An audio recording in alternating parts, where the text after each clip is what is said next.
My Lord and my God, I firmly believe that you are here, that you see me, that you hear me.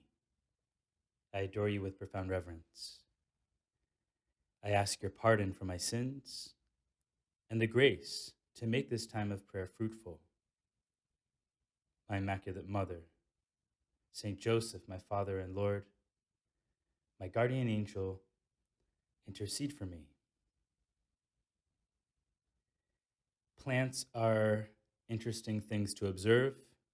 I think if you've heard my meditations enough times, you realize that I like plants, I like to garden, and in winter, sometimes you have to keep plants indoors, especially when they're not really able to handle the cold winter months.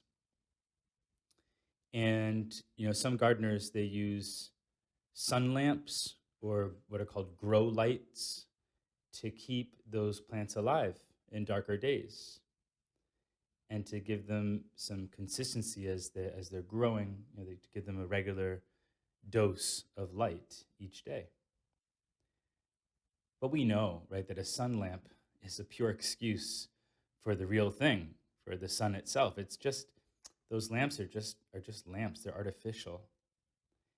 And when you look at those plants, you can see they seem to kind of cower under that artificial light. They often are stunted in their growth. They don't grow as well.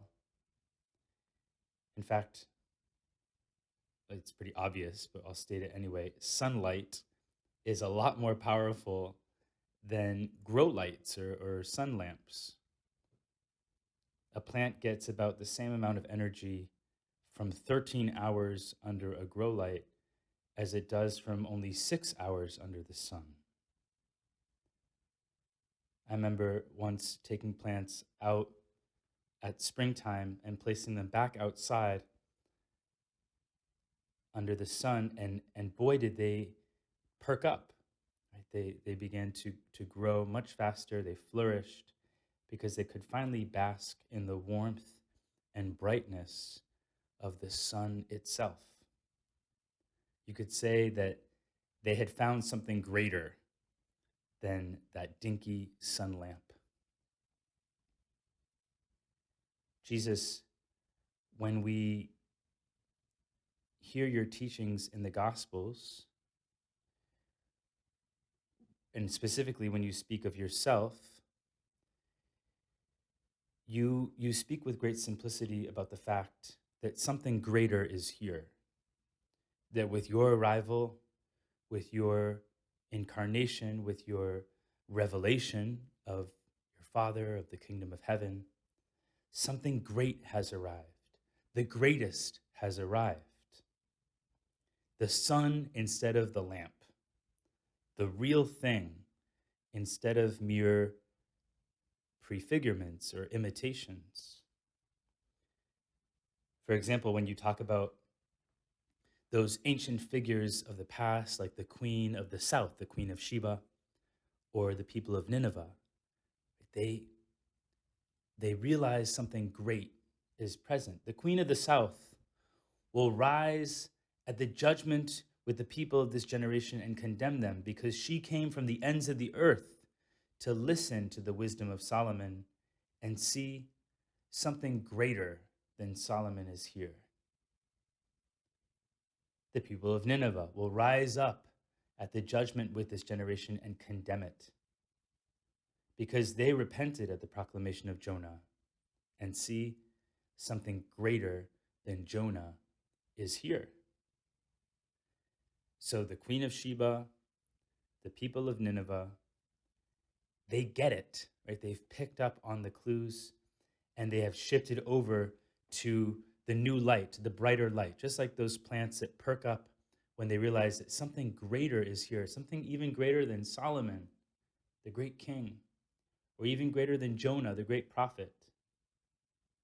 Something greater is here. Jesus, you repeat this so often in your teaching, and it's what we hear in today's gospel. And so we want to read this gospel passage thinking about how you understand yourself and how you present yourself to us. Jesus was going through a field of grain on the Sabbath. His disciples were hungry and began to pick the heads of grain and eat them.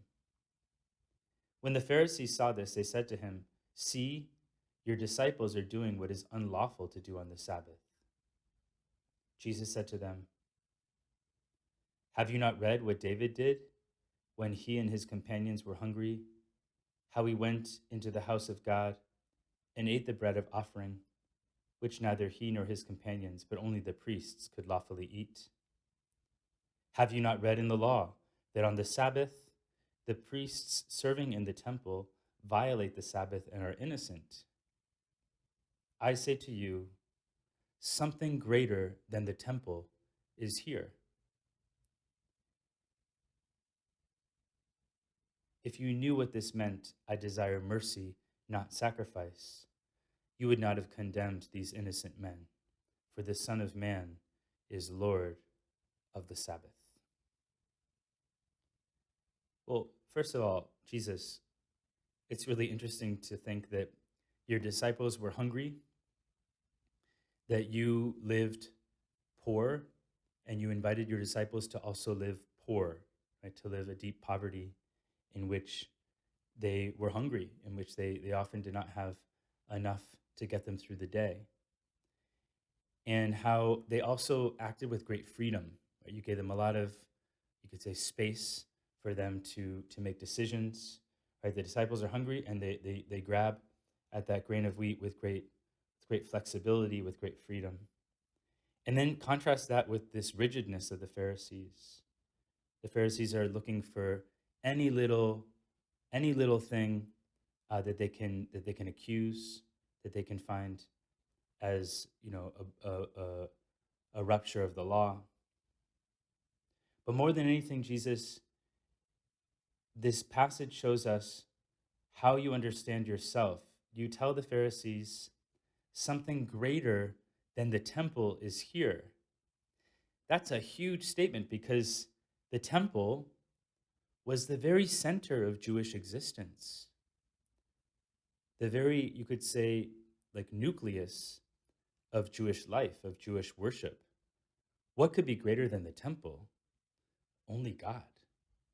The temple was the tabernacle of God, his dwelling place. And so if something is greater than the temple, that's like a claim to divinity. And Jesus, you are saying this about yourself. Something greater than the temple is here. Or this, the Son of Man is Lord of the Sabbath. Jesus, you call yourself Lord of the Sabbath.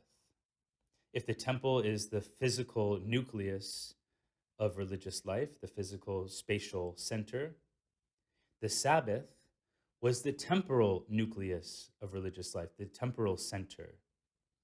Everything revolved around the temple, everything revolved around the Sabbath.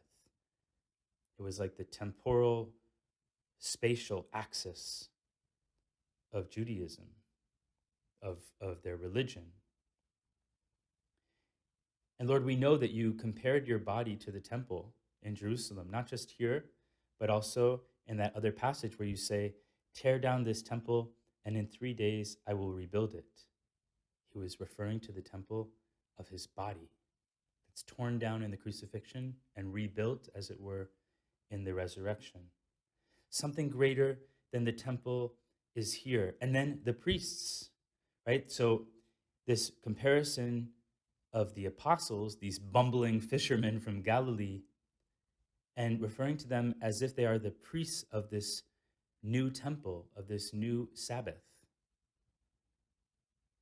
Something greater than the Levitical priesthood is here, the apostles. Something is greater than the temple. Something greater than the temple is here, Jesus Christ. Lord, you make all things new.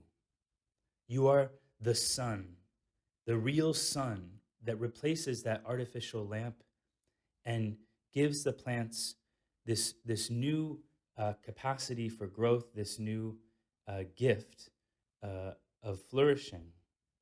Help us to recognize the gift that is you, Jesus. Help us to realize how important this revelation of your identity is for us. So often we can kind of, we're told, you don't realize what you have, right? And it's true. We don't realize what we have. We don't realize this something greater that has been given to us. And in a way, we can ask ourselves, would the Queen of Sheba wag her finger at us? Would the people of Nineveh shake their heads looking at us saying, something greater than Solomon is here, something greater than Jonah is here, greater than the temple, than the Sabbath? You have Jesus Christ. Lord, help us to be more appreciative of your presence in our life. Help us to value more these 10 minutes with you, precisely to be able to uh, express our gratitude for you. I thank you, my God, for the good resolutions, affections, and inspirations that you have communicated to me in this meditation. I ask your help in putting them into effect. My Immaculate Mother, Saint Joseph, my Father and Lord, my guardian angel, intercede for me.